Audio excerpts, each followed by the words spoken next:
is the end of May. Can you believe it? This month has just flown by. I feel like we just entered May, we blinked, and we're heading into June.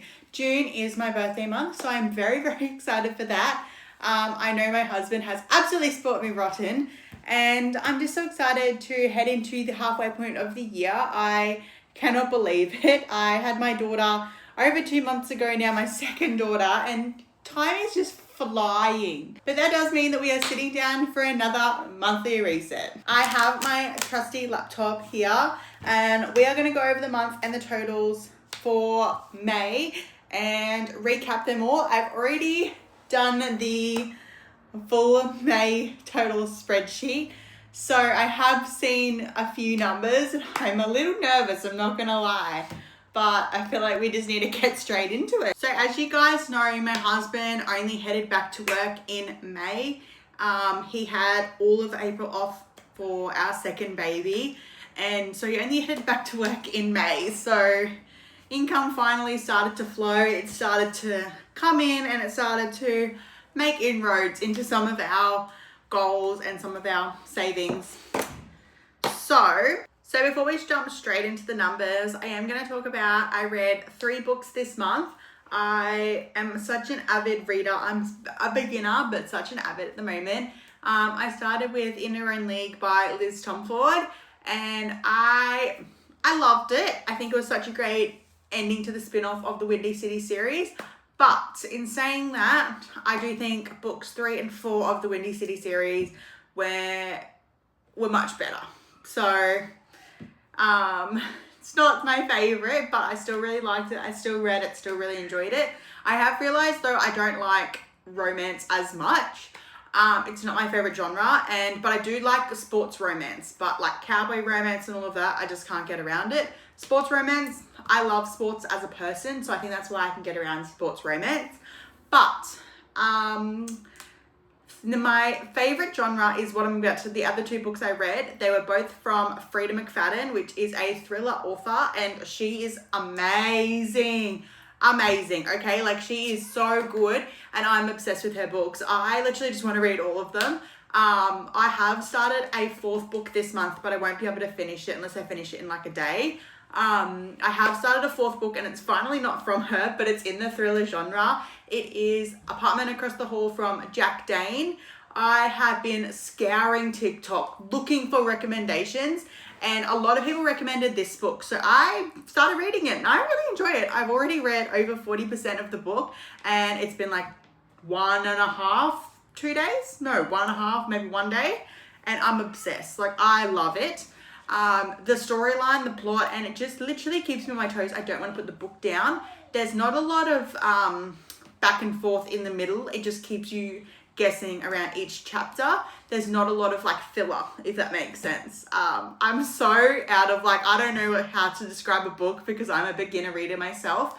I'm not an advanced reader. I don't have the terminology, but yeah, so I quite like it. But the other 2 books I read in May were The Ex and The Tenant by Frida McFadden. Loved both of them. 4.5 to 5 stars. Loved them. I've heard that her new book, The Divorce, is a lot like The Ex, and I'm very excited to read that one because they're so good to read. I actually thought, after reading a few of her books, I thought when I was reading The Tenant, so I read about 6 or 7 of her books now, and I thought halfway through, just before the plot twist came, I thought to myself, oh my God, I think I know what might be happening. And I was kind of on the right track, but also so far from the truth. Like, I thought I knew what was coming, and I was like only a quarter of the way of what was actually going to come. But it was so intriguing. They were both so like I couldn't put them down. Yeah, her books are just so intriguing. They just keep me so wrapped up in it. So I did read 3 books, and I have started my 4th. I have a goal in June to read 4 to 5 books. Really loving it. I'm really trying to prioritize reading. I obviously do content creation as well as being a mum, stay-at-home mum and full-time mum of 2. On Sundays, I also work at the markets, and my husband works a lot. So we have very limited time, but I'm really trying to prioritize reading. And I've even been reading when my newborn wakes up overnight, and I find that I can easily go back to sleep when I get back in the bed. But I can read some pages and start to move through it. But my literally biggest tip, if you want to start reading but just struggle, Kindle. A Kindle. If you want to start reading, get the Kindle. It makes the world of difference. I'm not a paperback girly. I really struggle with paperback books. The Kindle means I can read at any time, and I don't have to have lights on and all that. So I love the Kindle. So basically the month of May was filled with trying to build up my UGC content creation business. I obviously do UGC for brands, and I've really been trying to push that in May, and it will carry on into June. I have started to make some real good inroads into getting more money out of it, I guess you could say. And then obviously my social medias that I do on the side, I absolutely adore them. I love posting on social media. It has given me a creative outlet, and YouTube. So I'm going to be posting 6 videos a month. 4 will be weekly vlogs. A couple of them will be like what we spend in a week, different sort of weekly vlogs. Or I might even sprinkle in like a day in the life there. And then 2 of the videos a month will be alternate videos. One of them is probably going to be the reset. And then one other video will be something else I want to talk about. Something probably money related, personal finance related, or motherhood related. But yeah, so you can stay tuned to find them out. I'll be posting my weekly vlogs on Monday mornings, and my alternate video is I'm trying to post them on Saturday mornings. So fingers crossed all can go well with that, but that's the schedule I'm trying to stick to. But without further ado, I know exactly why you're here. You want to see a deep dive into mine and my husband's finances, so why don't we just dive in? Okay, so we're gonna dive straight into the finances. I have my laptop in front of me, but I'm also gonna mirror the screen so that you guys can see exactly what I see. I have already done the totals for May. Just bringing them up now. This is our May budget, and this is the end totals. So let's just dive straight in, shall we? So as I said, my husband finally went back to working in May. He did not work a single day in April, and after having our second baby, so he did work in May, and we pulled in a total income of $9,919.69. As I said, I'm also starting to build my UGC business back up, and I did bring in some income. Some of it was affiliate, and some of it was UGC paid campaigns. So as you can see, we brought in $9,919.69. So it was $620 over what we had budgeted. So our budget was based on $2,200 every single week. And then I think I budgeted like $200 for my income. So obviously we earned way above what we had budgeted. And I do budget every single dollar for the month before the month starts, so that way I can see how much more we earned versus what we actually budgeted. All right, let's dive straight into it. Starting off, I'm going to show you what we saved. So we saved $1,286.52 in the month of May. And we basically, you can see the breakdown there. We had to put money into our emergency fund. So we had to beef that up back up to $10,000. So we had to pay the remainder, which was $361.52. And then obviously we put a little bit into our long-term savings, not a lot, but we're slowly getting back into it. And then all of our sinking funds obviously got decent amounts, as well as I finally got back into putting some money towards my super and investing, and then obviously our kids' savers. So as you can see, we budgeted $819 to go towards savings. So definitely a good one. We ended up doing more. Okay, now I'm going to show you the overall spending, which is basically how I break down all of our totals.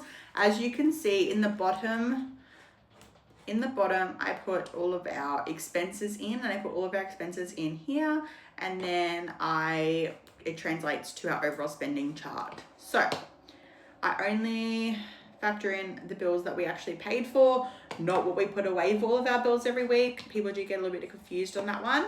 And then all of our expenses, like our transactions, go in here. I don't do it transaction by transaction, but the spreadsheet I did make does have a transaction tracker. I literally just can't be bothered, and I just add it in when my spending overview on my bank comes through. I'm a bit lazy. Anyway, so we put our mortgage rates did increase in the month of May, halfway through the month. Our minimum repayment went above $610, which is what we were paying every week. So I've just bumped our repayment up to $650. I think it's like $618, but I've just bumped it up to $650. That way it's just an even Steven number for us. So in the end, we ended up paying $2,520 towards our mortgage in the month of May. We then paid $1,145.84 towards our car loan. That's only minimum repayments. We then, because I put the extra payments we put on the car loan towards our savings, it's in the savings category. So as you can see, that's why our total savings is a little bit different to what we spoke about earlier. Groceries, I had an $1,000 budget, $1,000, and we spent $1,109.23. There were a few things that we really didn't need in there, and things that like we don't buy all the time, but there was like flowers and stuff in there because he bought it from Coles, so I just put it under groceries, things like that, little extra things that we don't buy. So for our first month, I thought that was pretty good. I'm gonna try and do the $1,000 budget again in June, and I'm very excited to see how that goes. Extracurricular, obviously it's $78 for my daughter's soccer, little kickers. Then for bills, we paid $1,989.15. We had all of our quarterly bills come out, except for our electric. Electric has gone to monthly now, but our quarterly bills, so water and rates, both came out in the month of May. They all were set to come out at the same time. So even when electric was quarterly, it was also set at the same time. We then also had our lawn maintenance this month, which was $175. Subscriptions was also higher because our annual Disney Plus subscription came out. If you are not paying your subscriptions annually, if you can, you are really missing out. They have some really good savings. And then that was just what sort of ticked it over. So bit of a higher bills month. Eating out, we spent $250, well below the budgeted. This is an approximate figure. We normally pay for the eating out with the cash that I get from working at the markets. And then I honestly just forget to track it. So we spent about $120 on card in the month of May eating out, and then I kind of just rounded it up to what I think we may have spent. I'm going to try and be better about it in June, about tracking the cash that we spend, but it's just so hard, okay? Petrol, $278.90. We only had to fill up both of our cars once in the month of May. Pets, $49.75. That was for a slab of cat food. I buy the big slabs from Bunnings. That was more expensive than they normally are. They're normally like $35. So anyway, it's still cheaper than getting it from the supermarkets. Spending $841.94. Now this does include car dash mat and floor mats that we had to buy for our new Hyundai Palisade, and that was $315. So there was only like $500 on miscellaneous shopping. I know that I spent $100 on some new activewear from Rockwear, and then various bits and bobs. Gifts, we then spent $395.40. Mother's Day obviously was in May, and then my husband has also bought gifts for my birthday, which is next week, the first week in June. So that is what that is. We used to have very strict budgets on gifts. We no longer have that, and we sort of just buy what we think the other person will love. Or what they want. We mainly buy things that the other person wants. That way we're not wasting money.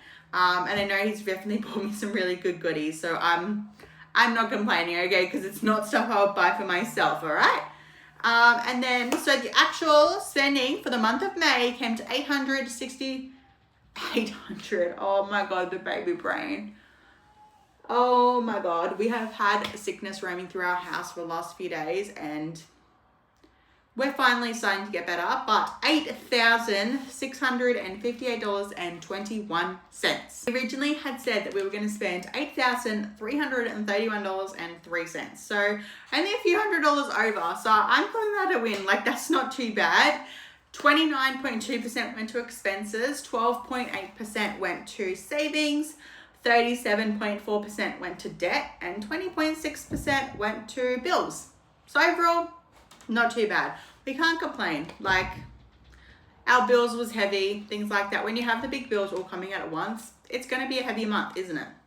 Okay, moving on to June. So I've already established my weeks for June, and I've gone through and done my weekly spreadsheet, weekly budgeted spreadsheet. So as you can see, it's all set out and ready for June. And then I've also done I've also just copied and pasted the June and then set it up, but I haven't actually gone through and done, you know, what I think we're gonna spend. So I just want to go over that with you guys and show you guys what I think we're gonna end up spending in June. Emergency fund, we don't need to put anything towards it because it's fully funded to $10,000. I am going to make a video on my emergency fund and what we do with it and how we got to where we are. That is coming soon. I've just been so busy that I haven't had the chance. Long-term savings, we're having to put $400 there this month. Holidays and our kids' savers, we're having to put $40 in. That's $10 a week. And all of our other sinking funds, we're hoping to at least put $20 into them. That's only $5 a week, so that's achievable. Gifts, $280. I think that works out to be $70 a week, if I'm correct. And then kids' playground, $50 a week, $200. We are trying to save up to buy our kids the big playground with their fort, sandpit underneath, slide, little cubby. So that's what we're going to try and aim towards. And then obviously putting some money into my super and investing. With the money we're putting away for investing, I have no idea what I'm going to do with it yet. But we're just going to try and put some money there when we can. Mortgage, $2,600. That is $650 a week. Car loan, $1,145.84. And the extra car payment is $200 is what we're hoping to put there. No other bills should be coming out in the month of May, except for our subscriptions, our phone and internet, and our extracurricular, which are all monthly. And then groceries, we've got $1,000. Can we do it? I don't know. I'm really trying to focus on budget-friendly meals lately, so I'm sure that I can do it. I'm praying that I can. Petrol is $400. Eating out, we're putting $400. Pets, $150 in case we have to buy the dog a bag of dry food. That's how much it costs. $500 in miscellaneous, $150 for gifts. My husband's bought most of my gifts, so there shouldn't really be too much he needs to buy in the month of June. My husband's spending $400. I don't account for my spending because I just factor it into like spending and miscellaneous.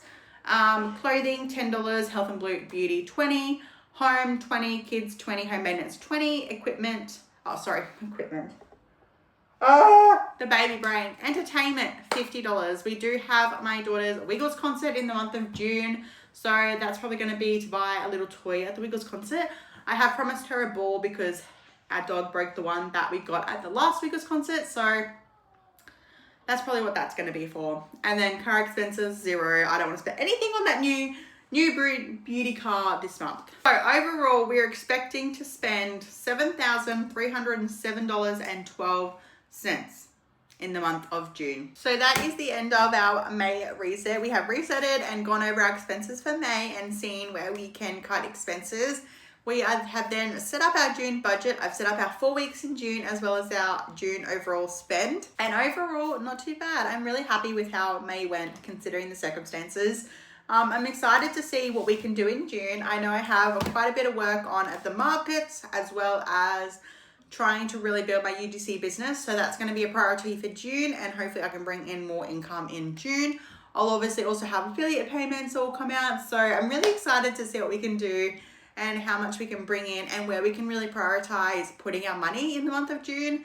But yeah, thank you guys for sitting down and resetting with me. If you like my content, I would love it if you stayed for a long time, subscribed, hit the like button, commented, leave me a comment about what you do with your finances, how you went in the month of May. I would love to hear it. That is all for today. I will see you guys in the next video. Bye.